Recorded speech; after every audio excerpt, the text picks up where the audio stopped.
And That sounds remind me,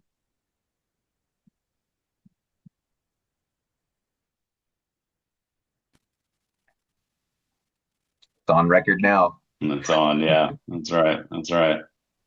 All right. We are letting attendees in the room. We will start.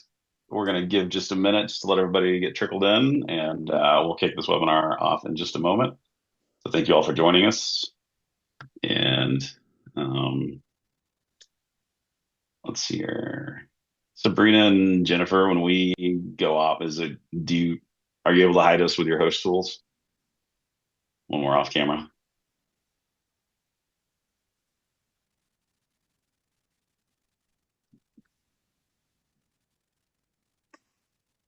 I can try it right now too if I just turn off. Can you see me? I can see you. Yeah, I see your square. Okay. That's fine. We'll just play Hollywood squares. It'll be okay. Sounds good. All right. We've got a pretty good room here, so we're gonna go get kicked off. So thank you all for attending this learning opportunity. I am Caleb Coates. I'm with Project Play Colorado. And we are happy to work and partner with USOPC on creating this learning opportunity so they can talk about their athlete development model, among other things. And so we appreciate you joining us today. But just some quick announcements as we get going here. Um, First of all, they do have a presentation that they're going to walk us through. There will be a Q&A session at the end. I believe you can use the Q&A tool to just submit your questions, but we're going to save all the questions until the end. You can submit them whenever you want, but we're gonna stick on after for the last 15 minutes to open up QA. So we'll answer any of your questions at that point, and you can just populate as you go. So please feel free, ask your questions as they pop in. Don't forget them, write them down and throw them in the chat, and we'll get to those when we get to the Q&A portion. Just a couple of announcements that I just want to throw out here at the beginning is, first of all, if you are a coach who is also a teacher, and you need your continuing ed credits, if you would like to get an hour's credit of professional development for this, please stay on for the very end. I'll give you instructions on how to get your certificate for that. Something we're trying to do to get more coaches to attend, especially those that have renewing licenses that they need to continue their 90 hours of credit hours over 7 years. So please stick around. Happy to support that and give you a credit hour for this. We can definitely get your certificate for that. And then lastly, I want to promote the Coalition of Athletic Communities for Mental Health Conference that is coming up in February, I believe the 17th and 18th. I am and Project Play Colorado are helping support that conference through creating a thread of breakout sessions.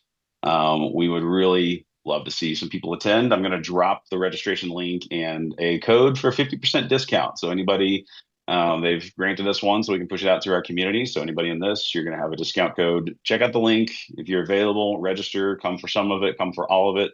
Definitely come to my sessions, talking about youth sports as protective factors. But would love to see more people, particularly in this group, attend and just come have conversations around mental health, particularly around athletes. So I'm going to drop that in the chat in just a moment, and I'll mention it again at the end. And also, if you have any student athletes or athletes that are, K-12, college, and we can get them in for free if you have some students who are interested in career path or just those conversations in general. Email me, I'm dropping that in the chat as well. You're going to email me. I'm going to give you information on how to get them registered for free, and then hopefully we see some youth in that conference as well. But with that, I am going to turn it over to Jordan Kelly from USOPC, who is going to drive this learning opportunity today.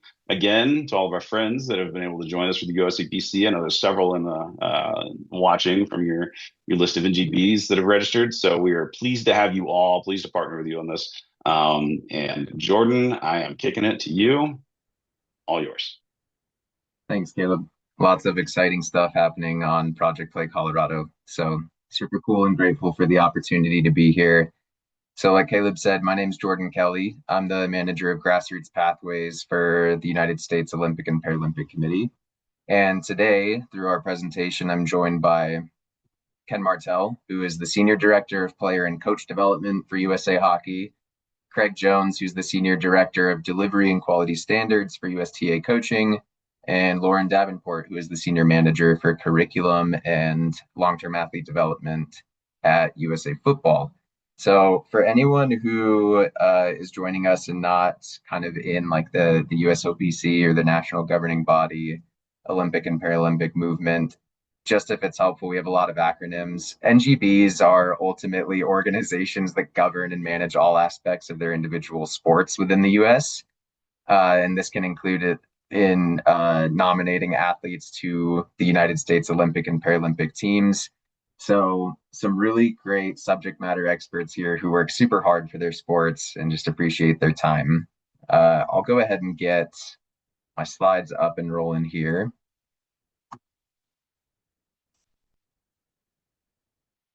I'm also excited to say that this is a bit of an adaptation of a presentation we gave recently at the International Council for Coaching Excellence's Global Coach Conference last November in Athens, Greece.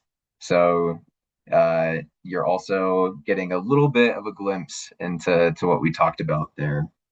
In terms of like the agenda and overview, like Caleb said, if you have questions as we're moving through the presentation, please feel free to drop them in chat or into the Q&A function at the bottom of the Zoom, and we'll make sure to address those once we get to the conclusion of the presentation. So the order of kind of what we'll talk about as follows is just like a brief overview again of like what Project Play Colorado and like the larger 63 by 30 initiative is, and then digging into a bit of the American development model as well as the USOPC quality coaching resources, really show the connection of how the work that's been done over the years by the national governing bodies and what we've done recently at the USOPC to better support that really ties in and aligns with those, which is, I think, the really cool opportunity we have today to present in front of this group within Project Play Colorado.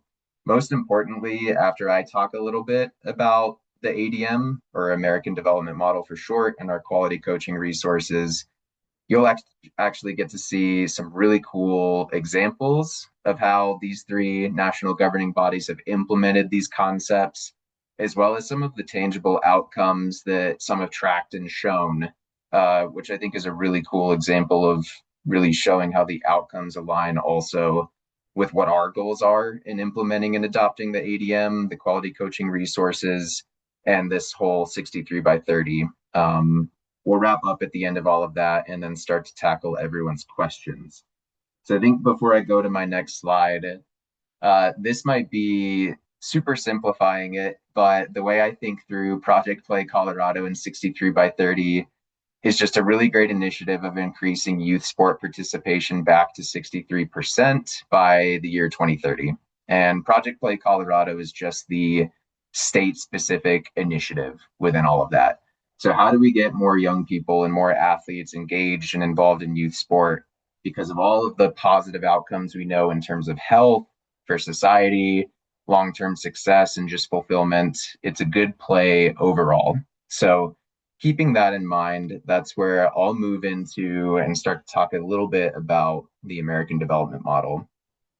So on screen here is the visual model for our ADM. So starting all the way, this shows stages of development and kind of guidelines between both like biological age and maturation within athletes, including experiential age in terms of what is someone's experience with an activity or a sport, and how those concepts should still be relevant. So even if an adult is just starting to play.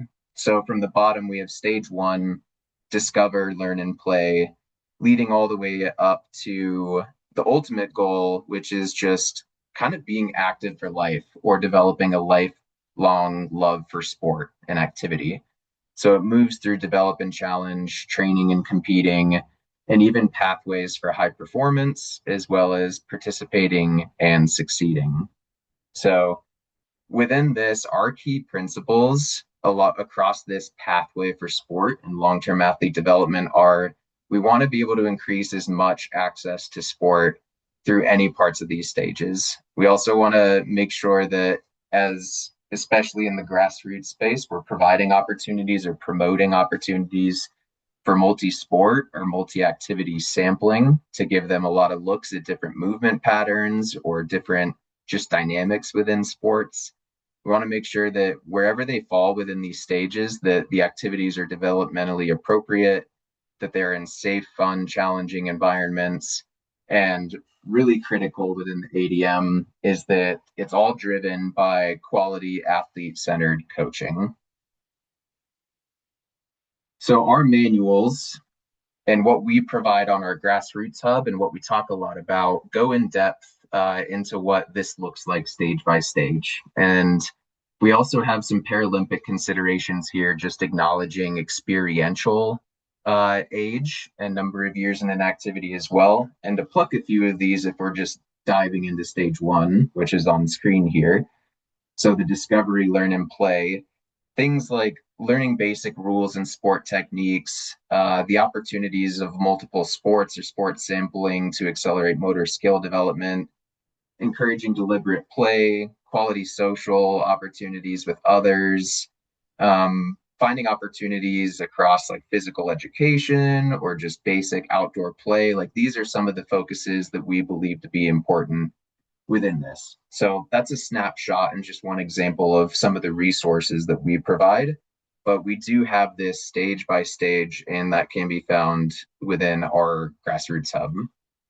So something that's super critical along the way too is making sure that the folks, and particularly the adults and the guardians and the administrators who are ultimately in charge of providing these sport experiences, we want to make sure that they also have the resources and the understanding of best practices that can inform them and make them feel more confident and competent at their jobs. So within our resources, the USOPC quality coaching resources include that manual for the American development model, which has a lot more content like what you saw on the prior slide and screen.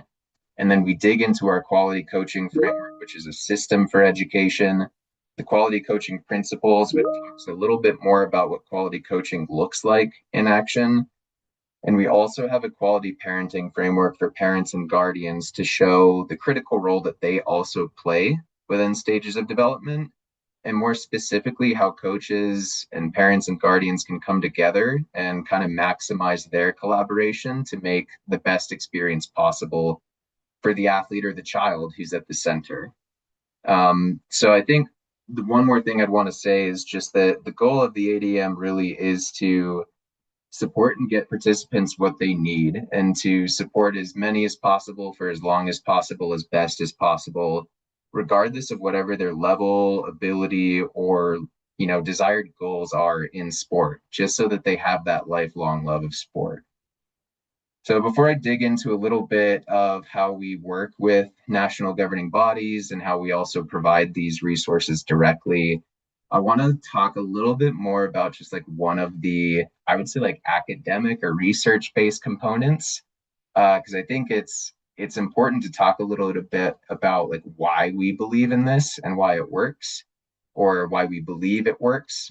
And what I'll put up on screen here is just one of those research-based frameworks or models that really contributed to how we got to the American development model and the quality coaching principles. And what this is the personal assets framework. So what this basically shows as I talk through it is within immediate sport experiences, there are a few dynamic elements that occur. And the elements that are really critical are, like we just talked about, creating appropriate settings, making sure that there's a meaningful or personal engagement in the activities by the child or the athlete, and that there's also quality social dynamics that are included within that. If within the immediate sport experience, this is done positively, that can then impact the personal development of the athlete or the child over the course of a single season to ultimately increase their confidence in themselves as a person and as an athlete through increasing their capability or their competence in the activity that they're doing. It creates a stronger connection with the people that they're involved with. And ideally, all of that can lead to a growth in character. So this area here, this immediate sport experience is just so critical to make sure that specifically the coaches and the other adults and guardians who are involved in this experience are informed and feel confident about their approach to provide this. Because ultimately, this personal assets framework and the research behind it shows that if this is done in real time over the course of a single season, and that can be done consistently over multiple seasons, the primary outcome there is an increased participation within the sport due to the connection and the appreciation for it. Really critically, an increase in personal development for the child or the athlete as a whole. And they'll also have an increase in performance and their ability to capably do the activity or participate in the sport. So this is a lot of the research behind why it's so critical within like our stages of development of the ADM that we are also preparing our coaches, our sport programs, the parents and the guardians and everyone involved within that athlete support system to create a positive sport experience. So that's super interesting to me. I thought it was valuable to show because, again, if you go back to like what is the whole goal of 63 by 30, we're trying to increase youth sport participation. We're trying to really bring out the power of sport, which is to be transformative in a positive way. And a little bit also just from the Team USA end, I think it's also great if it creates higher performing athletes and individuals if they so choose to kind of pursue that national team route. So let's get back into just some more of like the practical stuff here. So the way in which we in the last couple of years have worked to elevate and bring more visibility to a lot of the programs that the NGBs have, as well as resources that I just talked about on the prior screen, is we've launched in the last year or two a grassroots hub. So I'm happy to share this link with like Caleb and Jennifer and team for any like email follow-up after the fact. But if you get here on the USOPC.org page and locate our grassroots hub, you can Google it too. We have a full collection of resources that are sectioned by the relevance and like your specific role. So if you're interested in the American development model and basic like sport agnostic topics, we've got that. If you're a coach specifically interested in some online e-learning resources around coaching and best practices, we've got that too. We have some more input on research and our participation in the Million Coaches Challenge, our quality parenting framework for parents and guardians, as well as some administrator specific toolkits for a lot of these resources. And all of these are designed to be entirely free. They're web responsive. So if you're on a tablet or a phone or a desktop, these can be, I would say, accessed and completed within just a few minutes with some interactive text, interactive photos, and then even a downloadable attachment at the end so you can take it with you on the go and use it as you need it. So that's a bit of how we show up. And I'm going to transition now into prepping these NGBs here. For us, on screen now is kind of like what really matters and why it's so critical that we work with and collaborate with NGBs. So starting with if we know what we want the desired experiences or standards and outcomes to be at each stage of development, that really influences, I would say, our ability to then create a community of practice amongst our national governing bodies and recognize sport organizations.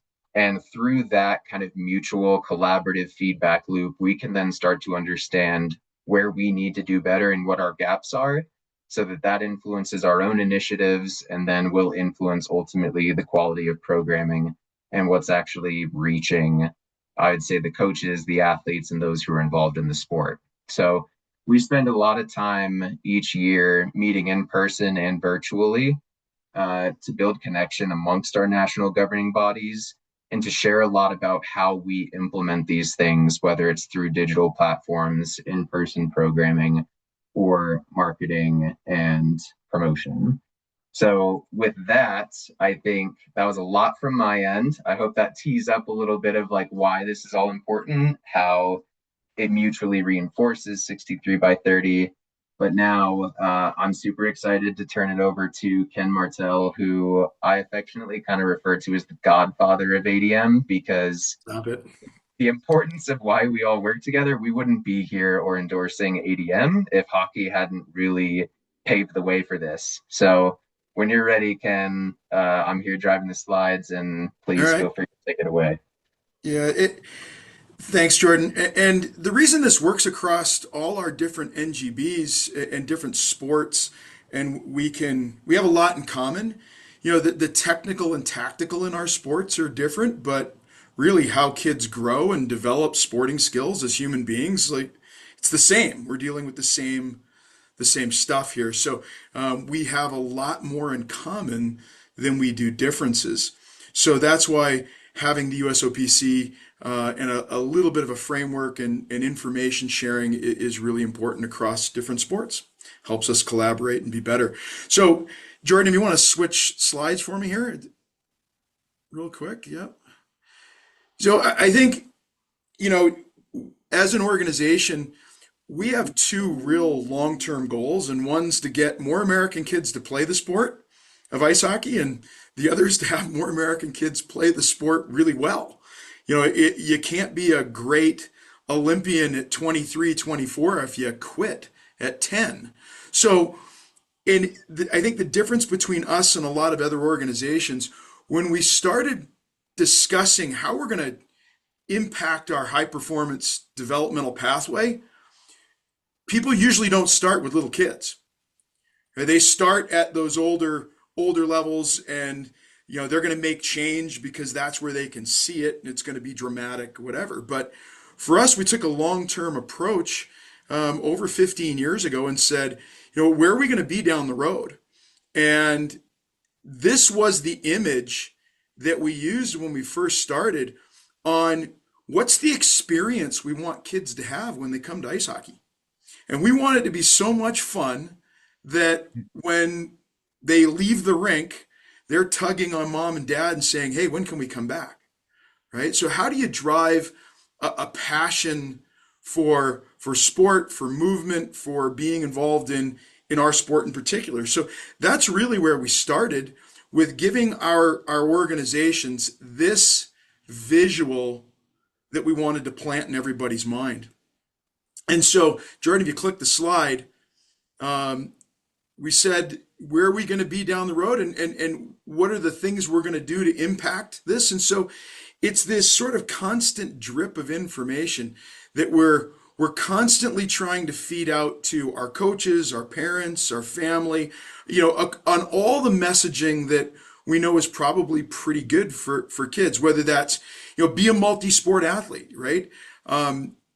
At the NHL level, at our sport, our top professional players in both the NHL and the women's professional league right now, the vast majority of them, at least from the NHL perspective, 98% of the players in the league self-reported just a couple of years ago that they were all multi-sport athletes until at least 14, and over 80% of them until at least 16. So we want them to get out. We want to share those messages on what's good for kids. How do we coach? How do we nurture the right environment? So we're always throwing out information along the ADM. And you can switch slides for me, Jordan. These are how the things that we communicate. So what major changes did we make? We actually put a staff in place to kind of get out and really support at the local level. I think one of the things that a lot of sport organizations do is over time, we develop rules and bylaws and governance structures that make sense for the adults in the room, but might not make sense as well as it should for the kids. So we actually dismantled a lot of the rules and things that were put in place that didn't really fit player development. We spent a lot of time trying to adapt equipment and playing surface to fit the kids. Changed competition structures. And how do we support things that are right for kids? For us, like we discontinued national championships at 12 and under, for example. And these are, it might not seem like much, but it does have an overall effect on, in some ways trying to slow things down, that race to the bottom. We took a real practice focus, training focus instead of competition focus for development. We always tell everybody you get good at your local ice arena, so go and spend time there. You don't need to get on airplanes to travel all over the country to be good. We took a games-based approach to things. Fun is really important. What's the overall experience when kids come to the rink? We're moving towards maybe a little bit of a constraints-led approach. Not sure all of our coaches understand that, but we are moving in that direction.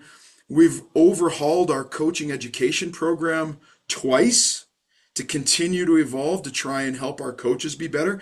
And I think that's one of the biggest drivers and changes we've had over the last 15 years in our sport. As we grew through the 1990s and early 2000s and just numbers of kids that were playing, we had a lot of first generation families that were involved in our sport. We grew in a lot of warm weather, non-traditional areas. And now, instead of first generation volunteers coming to coach, we have second generation volunteers. So people that know a little bit about the sport, and they are looking at delivering the sport along the lines more of what the ADM is recommending because maybe they had a little taste of it growing up. So those are really things, and that multi-sport participation is important. And then we do a lot of research, as Jordan showed, to try and influence the directions that we go. It's not an opinion by us. It is what's based on evidence and fact as we try and evolve our sport to keep up with the times. Jordan, if you want to flip through here. And so these are our national retention numbers. When we first started this a number of years ago, they weren't as good as this. We lose track a little bit after 14 because of different pathways that aren't necessarily registered with USA Hockey, but up through 14, as you can see, we still have some work to do with our little kids, but these are pretty good from a national retention initiative, right? We want kids to stick with the sport. So how do we create, as Jordan said, as many as possible for as long as possible? And for us, it's the best environment possible. So how do we keep improving the environment, which helps keep kids in the sport? Because at these ages, we don't know who's going to be the next Olympian for us. And Jordan? And so where we are 15, 16 years into this initiative, going into the Olympics, the 2025 was the best year USA Hockey had ever had on the world stage, where we won the majority of world championship competitions that we had entered, number one across the board. And we are currently entering the Olympics, the number one ranked men's program in the world, number one ranked women, and the number one ranked para program. So we have a big target on our back this next month. And I think our players, athletes, and people are enjoying that. But for us, it's not just what's happening at that world level. It's how have we grown, how have we developed internally and at the youth level. We have the same number of ice facilities in our country as we did in 27, 28, and yet we have more kids playing with similar numbers of resources. So for us, these are the things that point to us improving. We're keeping kids in the sport. And yeah, again, we're not perfect at everything we do, but philosophically, I think things have trickled into our system and have really improved over the last 15 years. Awesome. Thanks, Ken. We'll turn it over to Lauren now, who's incredibly brilliant, hardworking, and has done some great stuff for USA Football. So similarly, Lauren, go ahead, take it away, and just let me know when you want the next slide. Thanks, Jordan. Actually, you can just cue it up to the next slide.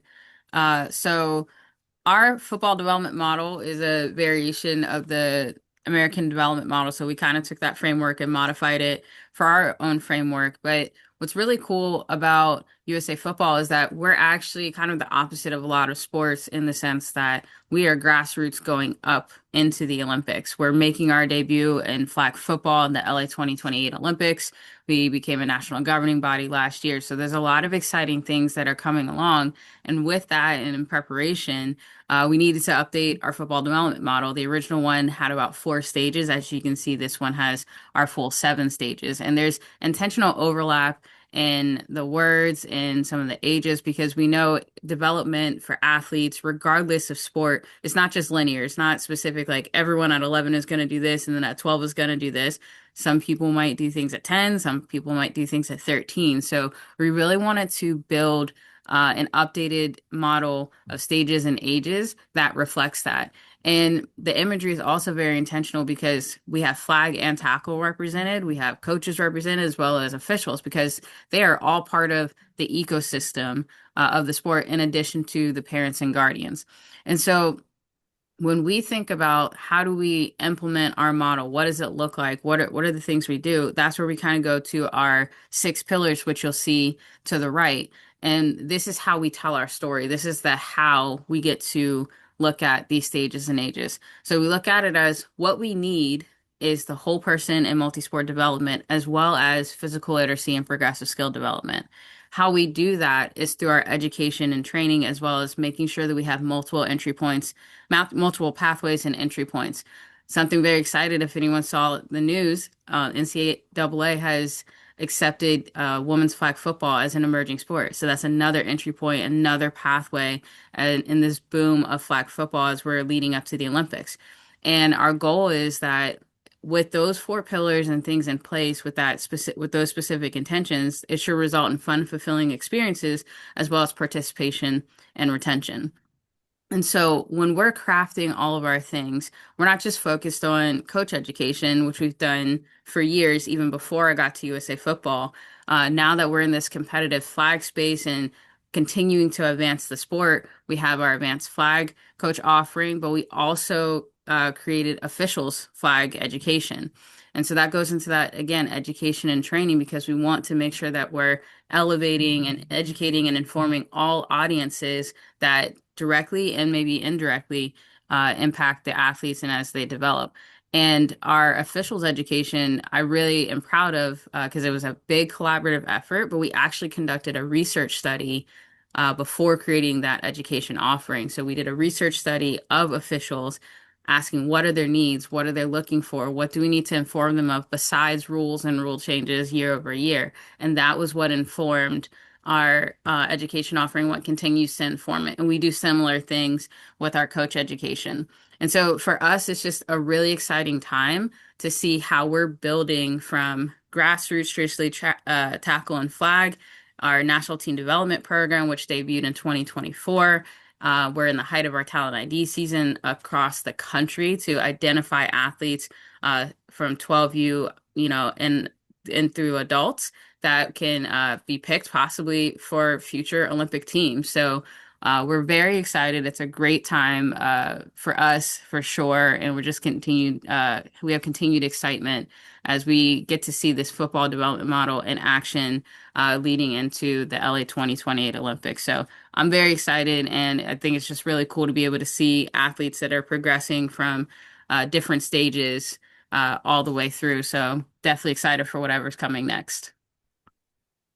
Yeah, super cool. Excited to see it too. And thanks for sharing, Lauren. And we will round it out with Craig from USTA Coaching, which is doing some really incredible things on top of what they've done over the decades. So when you're ready, Craig, let me know when you want me to advance slides, and all good to take it away. Great. Thanks, Jordan. Yeah, so a lot going on. I think, Ken, we got you beat in 15 years. We've had 3 changes to our coach education system, not just 2. Um, but yeah, exciting time. So just a little background on tennis, and a lot of you may or may not know this. We're the only developed nation in the world in terms of tennis national governing body that doesn't control the coaching. And it was basically handled by 2 certifying bodies for many, many years.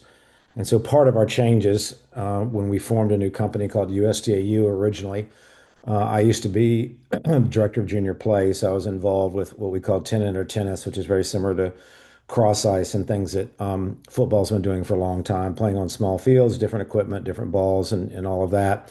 And then I left that. I started with the national governing body in 2011. And in the end of 2015, start of 2016, I switched over to not a new company, but just a new department called USTAU. And what we had decided was after we couldn't get a merger between the two of these certifying bodies, that we would become the accrediting body. And we spent some time doing that. And we had um, so a lot of progress we made. We raised the standards. It was more clear with the pathway and everything else, but it was still an issue with two essentially trade organizations that have to charge membership to survive. And again, we were the only NGB in the world. I think it was Australia, maybe 16, 17 years ago. That was the last country to do what we were doing. So our board and also internally, we grew frustrated because we still weren't making the progress that we wanted. And so approximately 2 years ago, we decided that we were going to go into coaching. Before, for us, we did have back in the day, it was called recreational coach program and recreational coaches workshops. We handled that space that later on we started referring to as community and also focused on participation. And then on the total opposite end, because we are the national governing body of tennis, we had a high performance coaching program, which was dedicated to Olympic and professional hopefuls. But everything in between was controlled by the two certifying bodies. So we have now full-blown launch last August. If you were paying attention to the US Open, we had a bunch of commercials.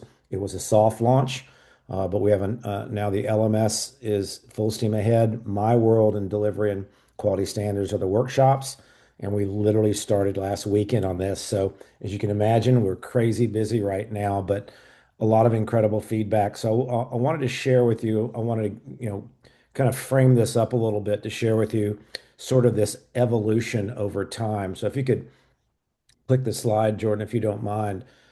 So for us, it started with LTAD, and it was our USA Player Development Department. They have now changed names, sort of back to Team USA, but it was called Player Development for a long time, and we actually were housed underneath them for a while. Now we're actually USTA Coaching is sort of a separate company. But really, it began when we hired someone in the player development department and coach education from outside the country. And she had done a lot of work at Sven Bali and had really brought in the really the big emphasis on growth and development and including it into our coach education. Before that, our two CERT orgs were dealing with it, but not like we were dealing with it. So that's really when it began. We were one of the early NGBs, one of the first to really go down the path of LTAD. Again, it started with our player development department. In 2010, there's a lot of work done in between. As I mentioned, I started working in 2011, but 2010 was the launch of our U10 Quick Start and Player Development Camp. So we called it Quick Start at first. That was our 10 and under, red, orange, green, different balls and all that. Um, and we launched. So at that point in time was really where we brought sort of our community side and our player development side together.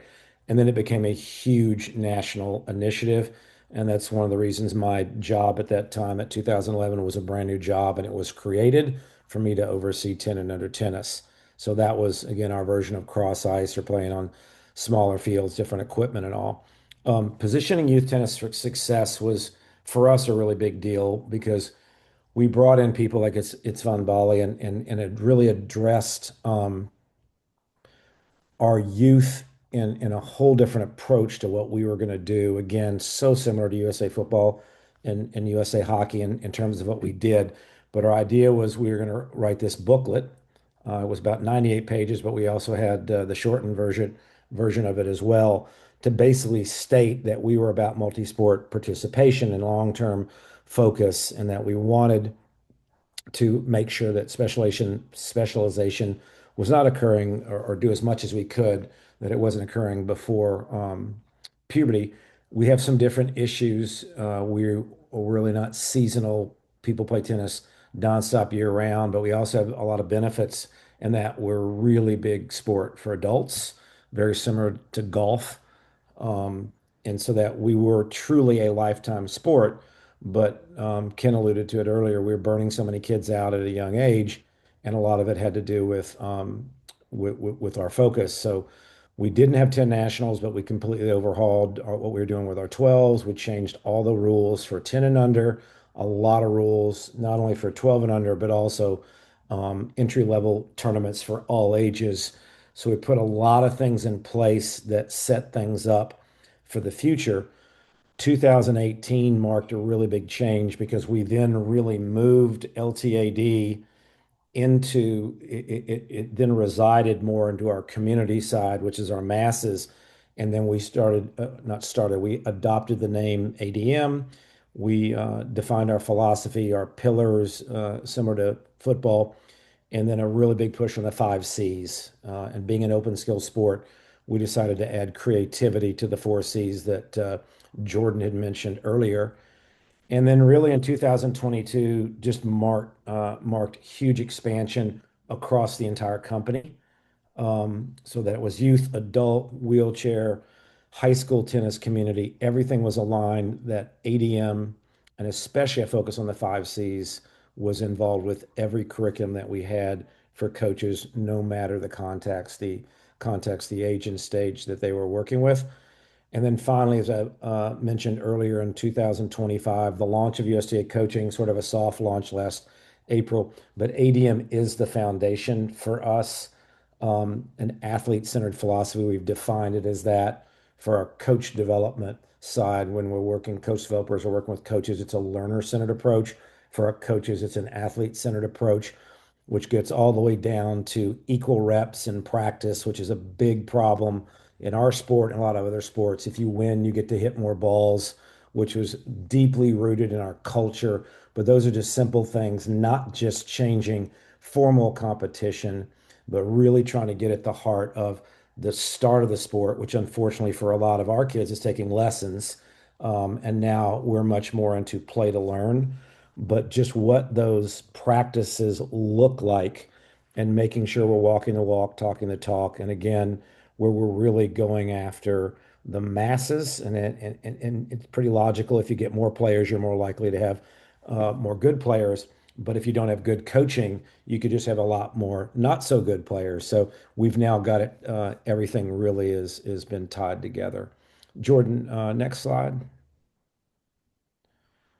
And so very similar to USA Hockey in terms of the time period involved. If you're going to change the country, it is going to take you a while. And so we mentioned when we started our camps and we started shifting over and hired a couple really key people also that oversaw player development. And our results were like the lowest of lows before this happened. So again, we started our camps. We started doing coach education at the camps for our orange ball and green ball players. So we had coach education, parent education, then obviously we were working with the players, but really preaching long-term development, really getting to the parents at these camps. And the other thing was it was a great opportunity to bring in new coaches and train just a new generation of coaches that are sort of brought up into this new system. So you can see 2008, six women in the top 100, and the men in 2014 had five. And so all the way up now to 16 women in the top 100. I think that just increased. We won two slams during that time period, two finals, four women in the top eight. If you know anything about our end of season championships, they take the top eight in the world. We had four of them last year. That was huge. And our men, we've really been beat up about our men, but we've kind of been bouncing back and forth a little bit. But 15 men in the top 100, nine men in the top 50. Still waiting on the Grand Slam champion since Roddick.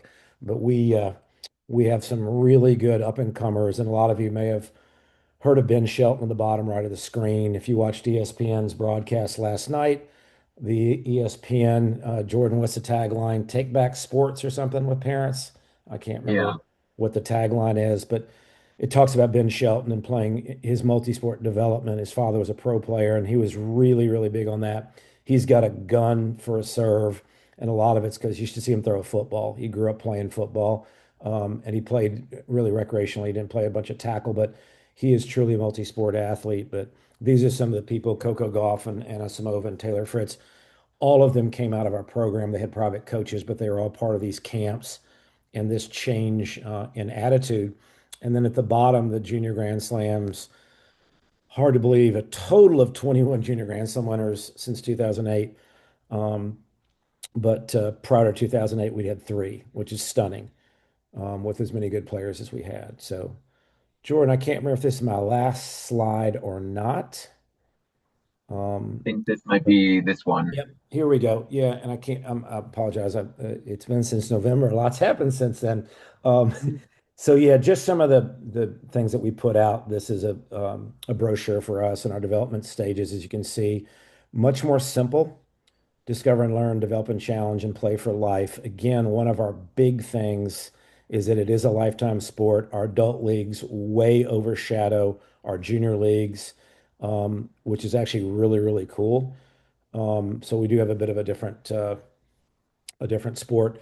And then you can see the ages that we align to with that. It actually goes really well with our focus on the red, orange, green balls of entry to 11, but we're now pushing that for all beginners that they play with different equipment. And then we talk about athletic experience, and we also in some other documents talk about those with disabilities as well, because our adaptive side and wheelchair is incorporated into everything we do. But this is just sort of a sampling of what we had, and this was sort of our single source of truth document for ADM. Was that it, Jordan? Yeah, I think so. It may, I think Yeah. it may be. So yeah, so anyway, on our end, you can see a lot of the similarities, obviously, to what the USOPC is doing and USA football and USA hockey. And yeah, just really exciting as we launch USTA coaching, and now all the coaches that go through it are going to have growth and development online modules and incorporate it into the in-person workshops from the very beginning, how to run playing competition, both external playing competition, but also when you play and compete in practice, and all these same, the larger philosophy, but also our pillars are driven down to every coach in America. So going to be really interesting to see what the next 10 to 15 years bring, and look forward to having that discussion on down the road. And Jordan, again, thank you so much for having the opportunity to present, and everyone for being on the call. Awesome. Thanks, Craig. Yeah, so I think as we kind of close it up and summarize, I think a reflection question just for everyone here is just simply, what are some adaptations or resources that would be needed to make a lot of these principles or best practices more effective, either in your sport or your organization? So whether that's through resources that we provide for free through the Grassroots Hub, anything that's come out of the Million Coaches Challenge, Project Play, or specifically getting more involved with your national governing bodies and local clubs, there's a lot that can be done, but hopefully a lot of these gave at least one takeaway and one thought as to how that can happen. So my summary here is principles of ADM and how we talked about as many as possible for as long as possible in the best environment possible, doing this really well and helping, the adults and the guardians and the decision makers create the best environments, ultimately leading to increased participation, personal development within the participants, performance. A lot of this aligns with 63 by 30 and Project Play Colorado. So super cool to be here and talk through that. We showed you a bit of like the free resources that are already available. I highly recommend that if you're sports specific or have a program and are interested in just getting more resources, connect with your national governing body and see what they provide at the local area as well. And then we're excited to, like Craig just said, continue to collaborate, have dialogue here on the national stage, and ensure that quality sport programs continue to shine through. So this is also a cool little ad to close. I added a video in here. We have this little thing. The Winter Olympics and Paralympics are just around for the next couple months, starting in February. So we talk about a lifelong love of sport and movement, and it's absolutely something that is super special when athletes do kind of set goals for themselves to join Team USA and are able to make it. So we'll close with this minute or so preview video. If you can't hear the video, let me know ASAP, because that would be a disservice if you can't, but I'll get it rolling. In the quiet hush of winter, There's a heartbeat beneath the surface of this nation. It pulses in quiet towns and roaring cities, in early risers and late night dreamers. It belongs to all of us. And every 4 years, that heartbeat quickens. As we gather, not just as fans, but as one people, one voice, one unstoppable spirit. United States of America. The ice becomes a stage. The snow becomes a story. And Team USA becomes us. They train for something greater than gold. They train for all of us. For every cheer shouted from a living room, every flag waved in the stands, every Go USA chanted before the race. Because when they carve their mark on ice and snow, they carry more than their dreams. They carry ours. He shoots and scores! From every snowy trail to every ice sheet, in stadiums chilled by winter winds and history, they'll rise. Your Olympic champion! We believe with them. To the #1 spot! And when the anthem plays, we rise with them. We are one for all.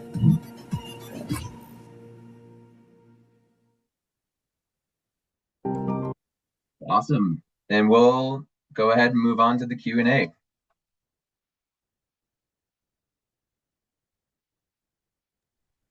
All right. Jordan, yeah, in the Q&A, I think Peter Vent posted one there that I'll let you read. Maybe you can pass it to one of the other panelists.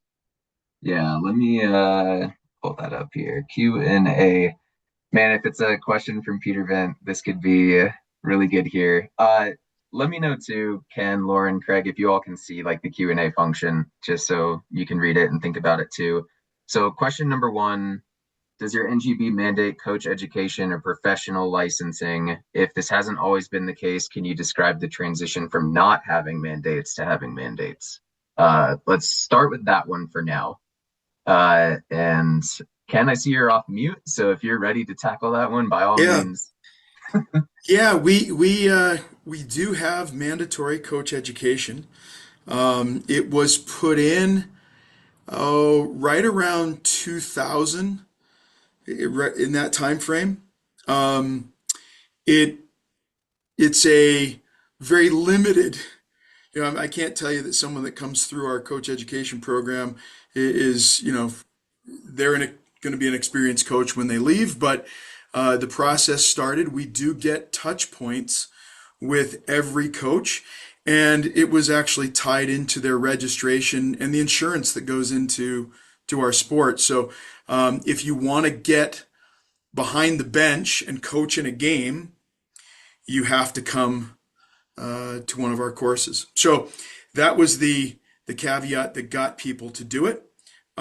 It's been, I would say, we've had fair success with it.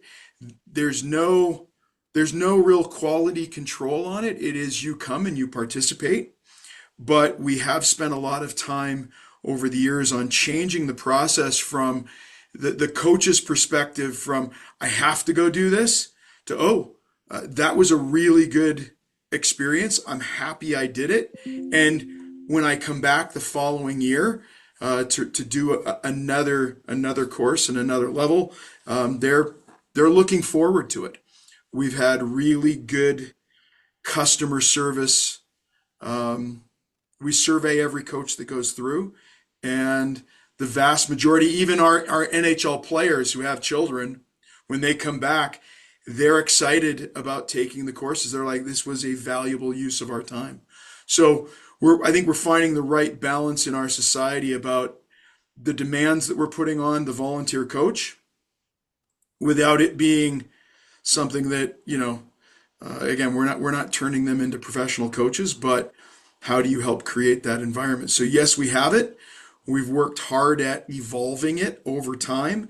And while, I'm a coach at heart, so I would love to see all of our coaches have more, but I think we're at a fair point. So just a quick explanation. In year 1, they have to take some online modules with us that are targeted to the age category that they're coaching. They have to come to a virtual or in-person course that's about 6 hours long. They have to repeat the in-person or virtual in years 2, 3, and 4.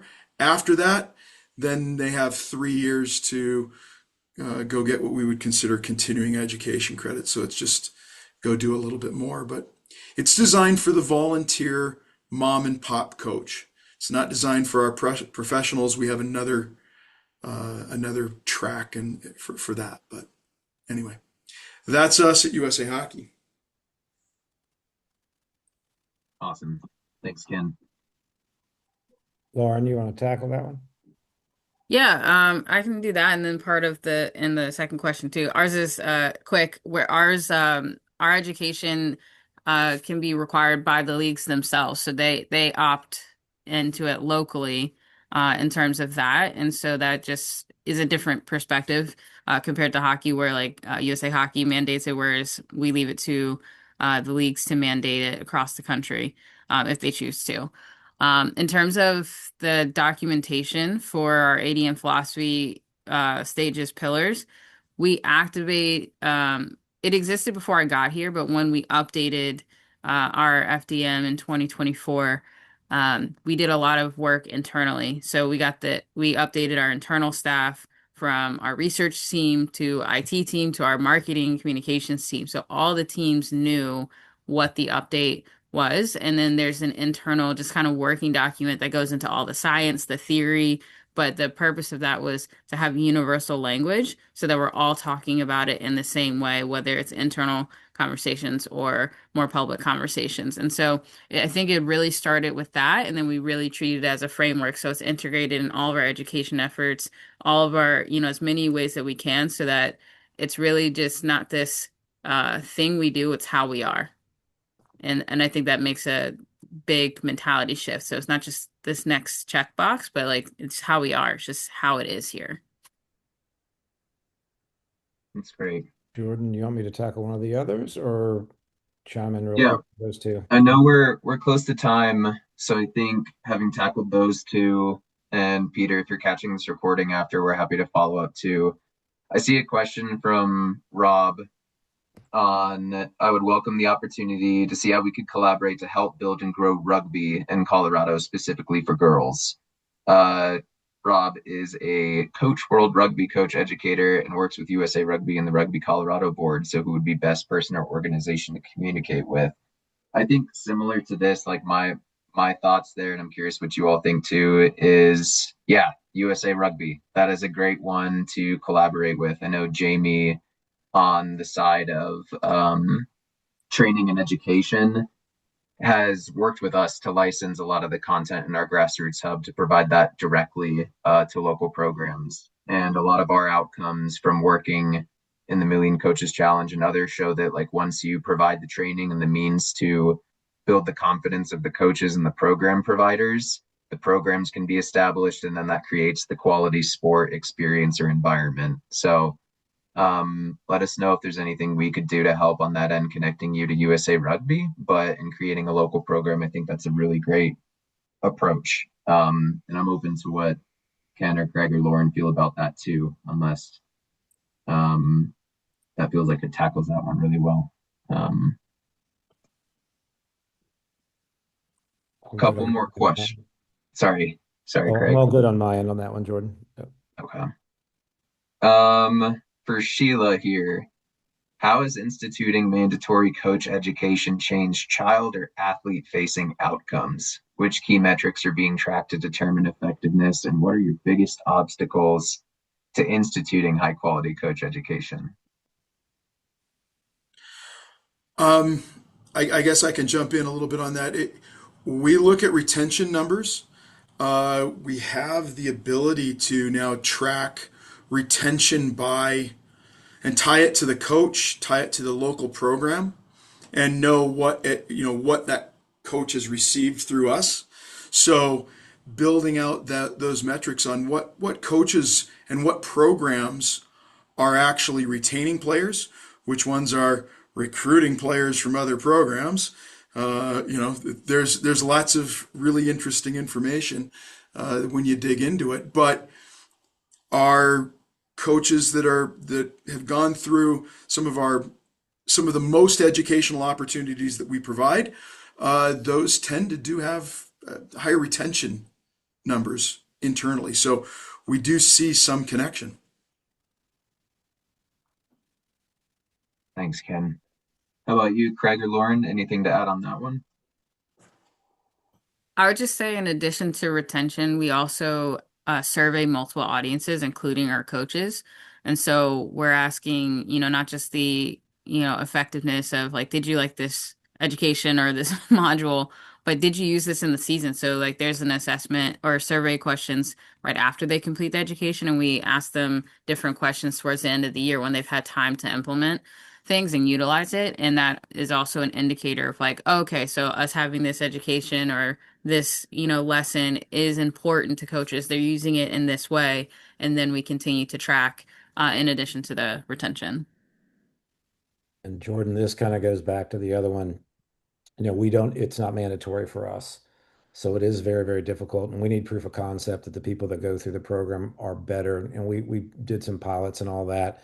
Feel pretty good about it. I've actually been very fortunate to work with Sheila on some other things with ACEs and PACEs and whole child development. And she knows a bit about our situation with tennis. She's also a very, very good tennis player, Sheila is.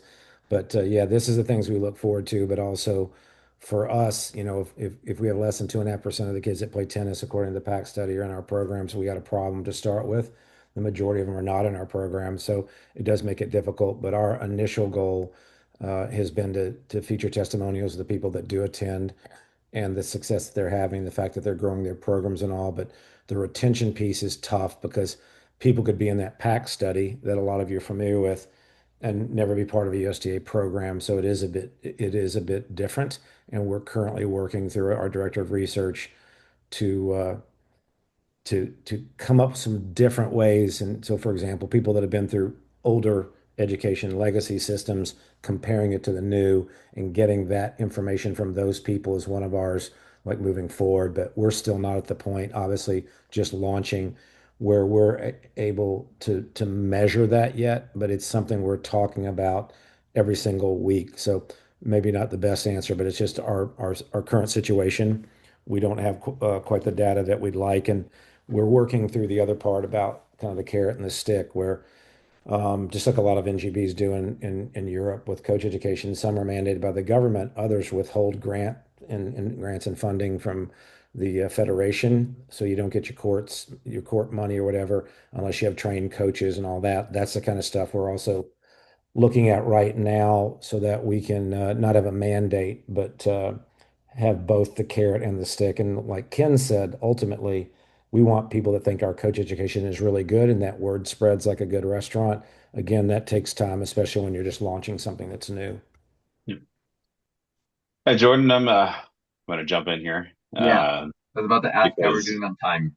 that's why I'm jumping in. You mentioned the carrot and the stick, which is probably my lunch for the afternoon as well. So since we are at that time, so no, we want to thank everybody for attending today. So thank you to our panelists for jumping on and sharing giving us more information about ADM and how you're incorporating it specifically with your within your organizations. We will follow up with an email with some resources. Jordan will supply us some links and things that we can provide to you through email. We'll make sure everybody has Jordan's email and phone number and home address so that you can ask him any question anytime as needed. We always love to follow up anybody. Same with us. If you have any questions for Project Play Colorado, we're happy to answer questions. You'll have our information as well. I did drop links to the mental health conference in February back in there with my email address, and teachers, if there are any on that need a certificate, please email me. I can get you sorted out with that. But thank you very much for joining. Thank you, panelists. We are shutting down the webinar so we can end this recording. We'll get this recording out in that email as well. Thanks for attending today. Everybody have a great rest of your day, and go Team USA. Thank you. See ya.